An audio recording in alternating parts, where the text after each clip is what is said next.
In game two of Kentucky's foreign tour in the Bahamas, the Wildcats made quick work of a team that, to be honest, didn't really belong on the same floor. The final score was about 102-40, another 100 piece for Kentucky, but that step down in competition won't deter us from overreacting with excitement from what we saw from John Calipari's new team. You know the drill by now. We have Jack Pilgrim on the scene. This time looks like we've got him at the gym working late this evening, and he's there through our friends at Condado Tacos. With our partnership with the Condados, we're covering the Bahamas from every angle. As you see with Jack, they're working around the clock. Jack, I don't even know what time it is there, but I know you just watched an exciting basketball game. Let's get those initial takeaways. Yeah, I'm the last one in the gym. Keith Farmer of LEX18 just left. So it is me, myself, and I here with the bare empty court in front of me where as you said, Cats made very easy work of the Monterrey Tech, Monterey Cheddar, whatever you want to call them. They were not it at all. I watched them play, and as we talked about in the reaction earlier today, watched them warm up last night. Their shoot around, they did not look good, and I was trying to be very polite, a just very respectful way to kind of say that this could get out of hand rather quickly, and it did. 102-40 victory. Everything that we expected happened. They didn't have a player, I think one player over 6'5" on their entire roster. So just not a whole lot you can take away in terms of, the domination and kind of big overall things about what this team is. But, individually, there are a lot of cool things and interesting things that you liked from this group. 7 players finishing double figures. So very well-rounded effort. You got to see a lot of good from the freshmen, got to see a lot of good, from the standouts. The veterans that we've seen time and time again with Oscar Sheboy and Xavier Wheeler. Plenty to like about this team and this overall effort, but definitely not any 40-0 takeaways or anything like that after a 100,000-point blowout win. Yeah, I mean, we're going to brag on some of the guys that stood out because it's exciting to see that. But I think we all are in agreement that team didn't really have any business being on the floor. You and I hinted at that the last time we spoke after you watched them practice. I mean, what are we doing? But let's overreact. That's what we do. It's the summer. We had Adu Thero in the starting 5. Cal slid him in for Collins and stuck with the other 4 from last night. After Cal kind of called him out defensively in the press conference today, I got to say his presumed 9th or 10th man really showed out. What did you see from him? Yeah, it was really kind of fascinating. We got a film room breakdown with Coach Cal where we're in his suite that we talked about on the last show. We walk in, and the very first thing, again, a 50-point win last night, the very first thing on the screen is bad defense, which was just really fascinating considering how can you be that nitpicky of a blowout win of that nature. And unfortunately, Adu Thero was on the kind of receiving end of some of that criticism that, he was just late on some defensive assignments, let some players score on him time and time again. I believe he was a team worst 33.1 points allowed per 40 minutes. And Coach Cal had a funny quote. He talking to him at the team meeting. He said, if your parents call and ask why you didn't play more minutes, tell them if you had played 40 minutes that you would have allowed 33.1 points. And probably not a good scene if that's how that unfolded. So it was good to see him back out there. He was doing a lot of good, but really his big impact was made offensively. I really just loved what he did, kind of just all around, again, jumping the passing lanes, staying active defensively, getting easy buckets at the basket. He was just always there, kind of at the right place at the right time. And for a guy that you just really didn't even know anything about before he signed with Kentucky. He was a no-star. When Kentucky extended an offer, he was like, who is this kid? He thought it was a favor because of the family relationship with Coach Cal. But he clearly looked the part tonight. There's a lot of talk and kind of buzz and whispers about just what this kid can be. He told me yesterday that his growth plates are wide open and the doctors are still projecting him to be 6'10". So, Drew, I don't know what a 6'10" Adu Thero looks like, but he told me that he models his game after Kevin Durant. So does Kentucky have its next Kevin Durant on this roster that will be, 3-4 years down the road? We don't know. He thinks so, at least. It's really absurd to have a player that looks like he can contribute, but also could grow 4 inches and play a completely different position with his skill set. Very excited to see what he has ahead. We've been focusing on the newcomers because that's kind of what this trip is about. But quickly, we got to shout out our veteran starters, both with 14 and 10 tonight. We had Salvir with 10 points, 14 assists, or might have gotten that backwards. But then Oscar with 10 points, 14 rebounds, double doubles for each of them. They are what they are. We got a lot from them. They got to sit down and watch the other guys. But two of the newcomers who also rebounded well and did some scoring, Kason Wallace and Chris Livingston. They're McDonald's All-Americans. We expect them to play, but Chris Livingston is going to make it to where Calipari has to play him. Yeah, there was a lot of talk about what his position was going to be, what his role was going to be.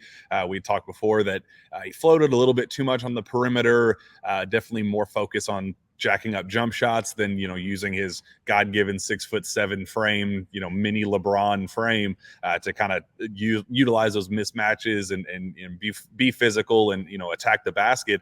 That was kind of my concern with him. He proved yesterday in the win against the Dominican Republic that there was a lot more to his game and he could still knock down jump shots. Today, we got to see a little bit more of the all-around game. I loved what he did defensively, kind of showed how just switchable he is and how versatile he is. He was driving to the basket, finishing strong, drawing fouls.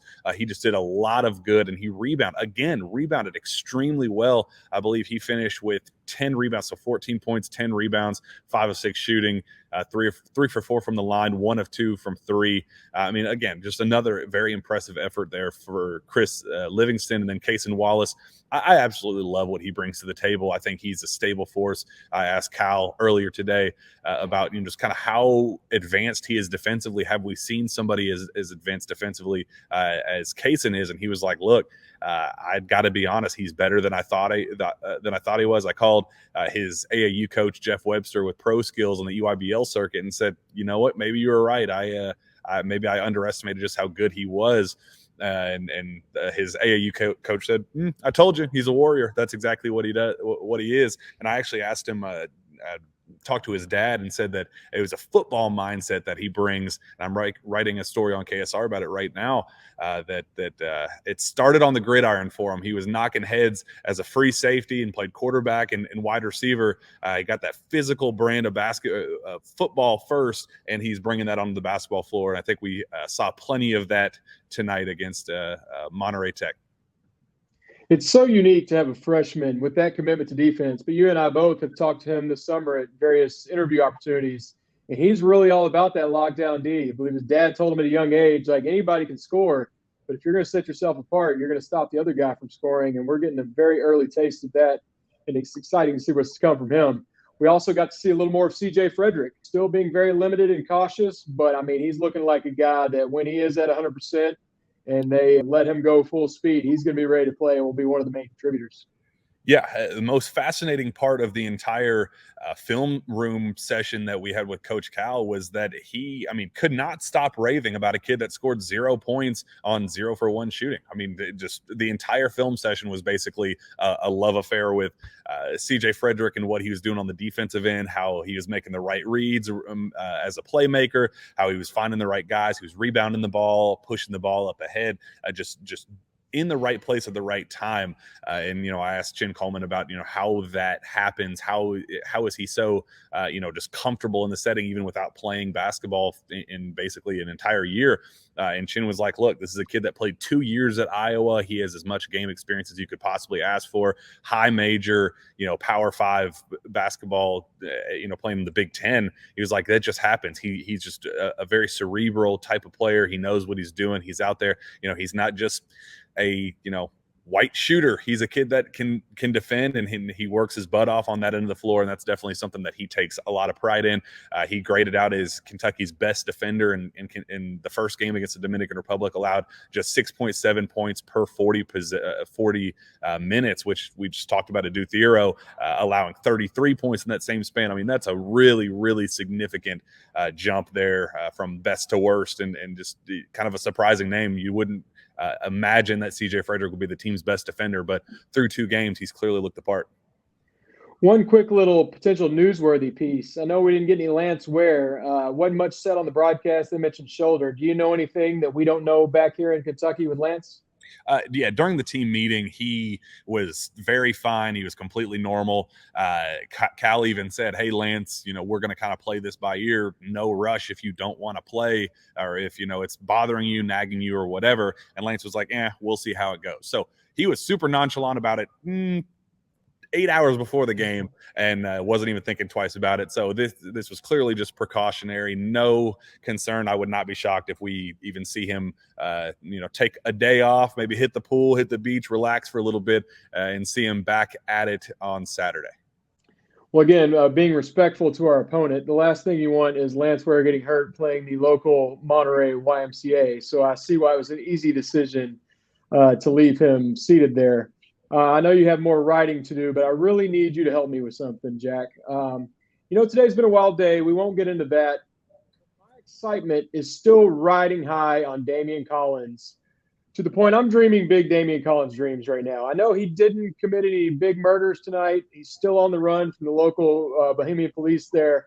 But, I mean, are we overreacting to Damian Collins, or is this just what he's going to be?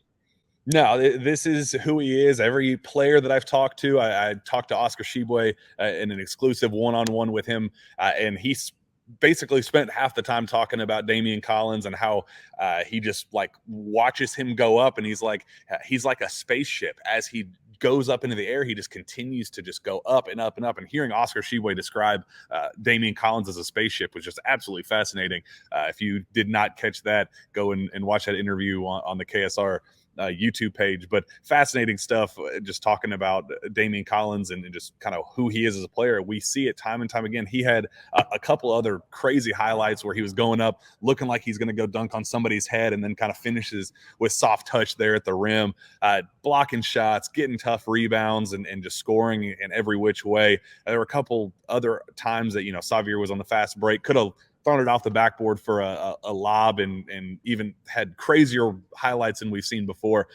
But time and time again, Damian Collins has proven that he is a highlight reel, just waiting to happen. And he did that once again tonight. So I'm going to put you on record. There are 2 games left. They have the day off tomorrow. Probably hit the pool a little bit. Hopefully you get to hit the pool a little bit. But 2 more exhibitions, Saturday and Sunday, against Carleton University and then the local national team there. But I'm putting you on the spot. It seems Jacob Toppin and Damian Collins are in a competition for who can jump the highest and catch the most bodies. By the end of the weekend, who will have the best dunk? I'm leaving out the 2 we've already seen, just the 2 coming games, because we know there's more. Who's going to win that dunk contest?